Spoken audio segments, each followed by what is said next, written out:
जो भी इंसान नियम बना करके आज का काम आज पूरा करता है ना दोस्तों, वह एक दिन इस दुनिया में राज करता है।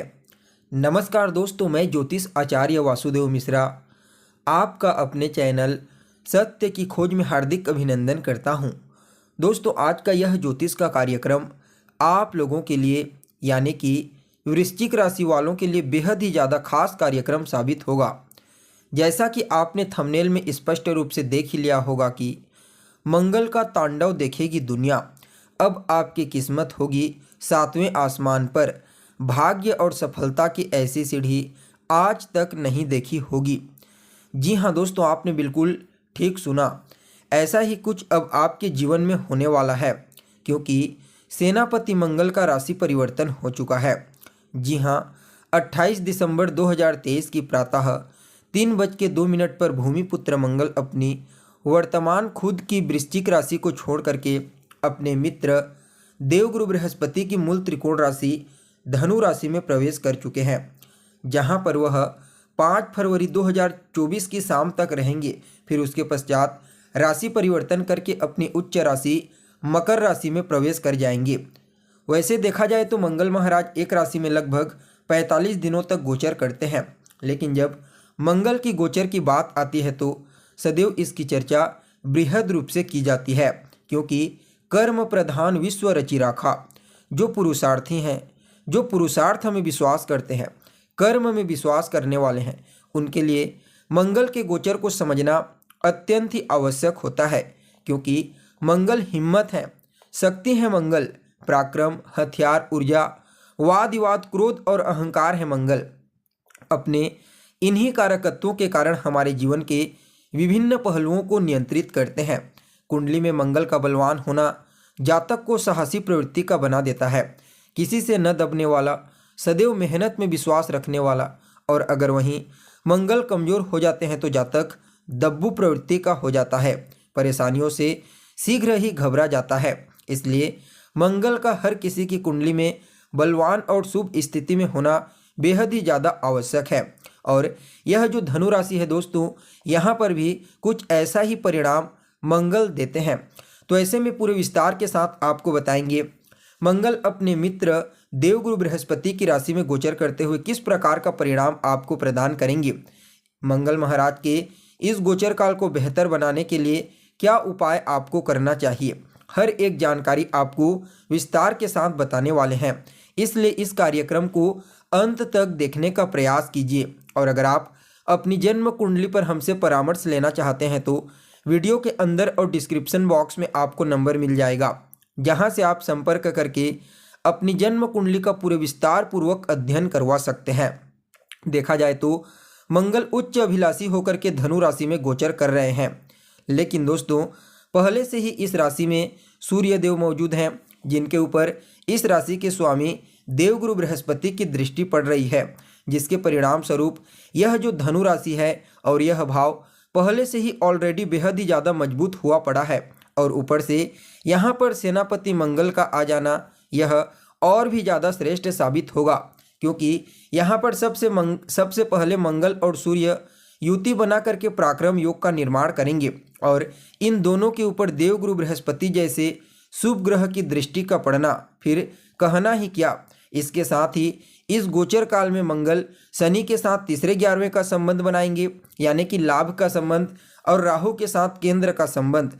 कुल मिलाकर के देखा जाए तो गोचर कुंडली में यह स्थिति आपके लिए अत्यंत ही श्रेष्ठ और लाभदायक बनने के लिए जा रही है।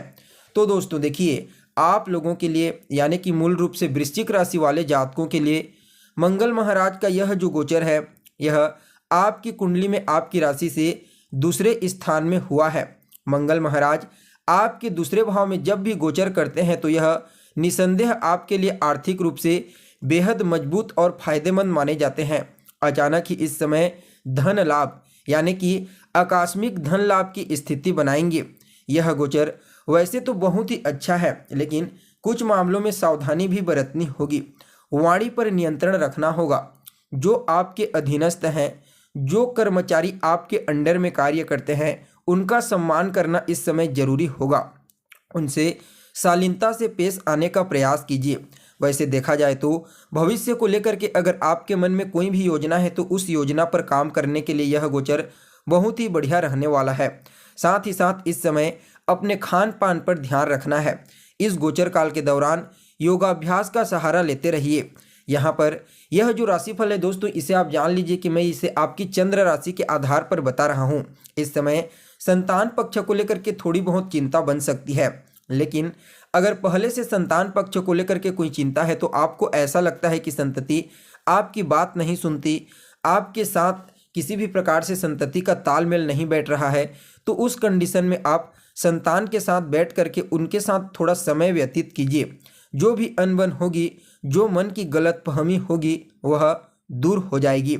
बाकी अगर देखा जाए तो वृश्चिक राशि वालों के लिए वर्तमान समय में न तो शनि की ढैया चल रही है, न ही 7.5 चल रही है। इसलिए वैसे तो अभी शनि की ढैया चल रही है आपके जीवन में, जिसके परिणाम स्वरूप यह आपको थोड़ा सा मानसिक रूप से परेशान कर रहे हैं। लेकिन दोस्तों फिर भी मंगल उच्च अभिलाषी होकर के गोचर कर रहे हैं, देवगुरु बृहस्पति की दृष्टि से दृष्ट होकर के, तो ऐसे में अत्यंत ही श्रेष्ठ फलदायक साबित होंगे। देखा जाए तो दूसरे भाव में गोचर करने वाला मंगल पैतृक संपत्ति से भी लाभ प्रदान करता है।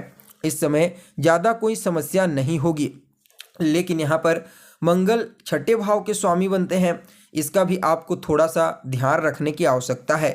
तो ऐसे में आप जितने भी जातक हैं वृश्चिक राशि के, मैं उन सभी लोगों को कहना चाहता हूं कि इस समय किसी को ऋण ना दें तो ही आपके लिए बेहतर है, और ना ही किसी को ऋण दिलाएं। यह बात आपको मूल मंत्र के रूप में याद करना चाहिए। साथ ही साथ देखा जाए तो अगर कोई शत्रुता कहीं पर होती है, किसी भी प्रकार का कोई भी चीज़ होता है, तो वहाँ पर आपका वाणी ही होगा। इसलिए बोलने से पहले आपको सोच समझ करके बोलने की आवश्यकता पड़ेगी। कहीं भी किसी भी परिस्थिति में ऐसा न बोलने की बात बिगड़ जाए। और सबसे ज़्यादा इस समय संतान के व्यवहार को लेकर के देखने को मिलेगी। प्रेम संबंध में भी गलतफहमी उत्पन्न होने की प्रबल संभावना है।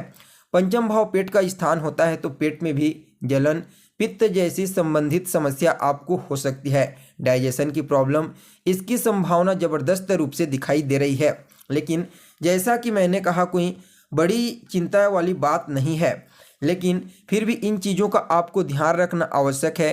पंचम भाव जो होता है वह कहीं ना कहीं संतान का होता है, तो ऐसे में इस समय राहु और मंगल इन दोनों के प्रभाव के कारण आपकी जो संतान है वह गलत संगति की ओर जा सकती है। उसके माइंड में भटकाव की स्थिति उत्पन्न हो सकती है। हालांकि भाग्य भाव पर राहु और मंगल का जो प्रभाव रहेगा वह अच्छा रहेगा। भाग्य में किसी भी प्रकार से कोई कमी नहीं आने वाली है। भाग्य के सहारे आपके जितने भी कार्य हैं वह सभी कार्य बनने वाले हैं। भाग्य का साथ पूर्ण रूप से मिलेगा। हालांकि यहाँ पर थोड़ा सा आपके पिता की सेहत में कमजोरी देखने को मिल सकती है। पिता के स्वास्थ्य को लेकर के चिंता बढ़ेगी। पिता के स्वास्थ्य में परेशानी होने की प्रबल संभावना है, इसलिए थोड़ा सा उनकी सेहत को लेकर के सावधान रहिए। बाकी अगर देखा जाए तो मंगल 7वीं दृष्टि से अष्टम भाव को देखेंगे। वैसे तो कोई नुकसान नहीं है, लेकिन मेरी सलाह है अगर आप कोई ऑपरेशन कराना चाहते हैं तो इस समय यदि ज़्यादा जरूरी है, नहीं है तो आप मत कराइए, आपके लिए अच्छा रहेगा। जरूरी है तो थोड़ा सावधानी के साथ करा लीजिए, यह भी ठीक रहेगा।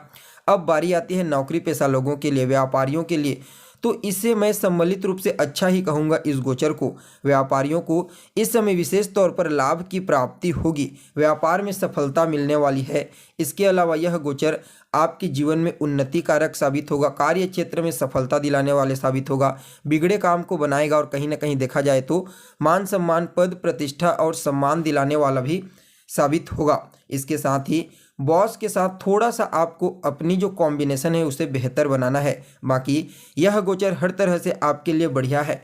हनुमान जी की आराधना कीजिए, उनकी शरण में जाइए, उसी से यह गोचर आपके लिए और ज़्यादा श्रेष्ठ साबित हो जाएगा। इसके साथ ही केसर का तिलक लगाइए। लाल चंदन और केसर के तिलक दोनों को मिश्रित करके सबसे पहले तो घिस लीजिए, उसके पश्चात अपने माथे पर लगाइए। यहाँ पर देखा जाए तो यह जो समय साबित होगा यह आपके लिए हर मामले में अत्यंत ही श्रेष्ठ और प्रभावशाली साबित होगा। इसलिए इन उपायों को कीजिए और मंगल के इस गोचर का जितना ज़्यादा हो सके लाभ उठाइए। तो दोस्तों, कैसी लगी आपको जानकारी कमेंट करके बताइए। फिर मिलते हैं एक नए और ताज़ा एपिसोड में, तब तक के लिए नमस्कार।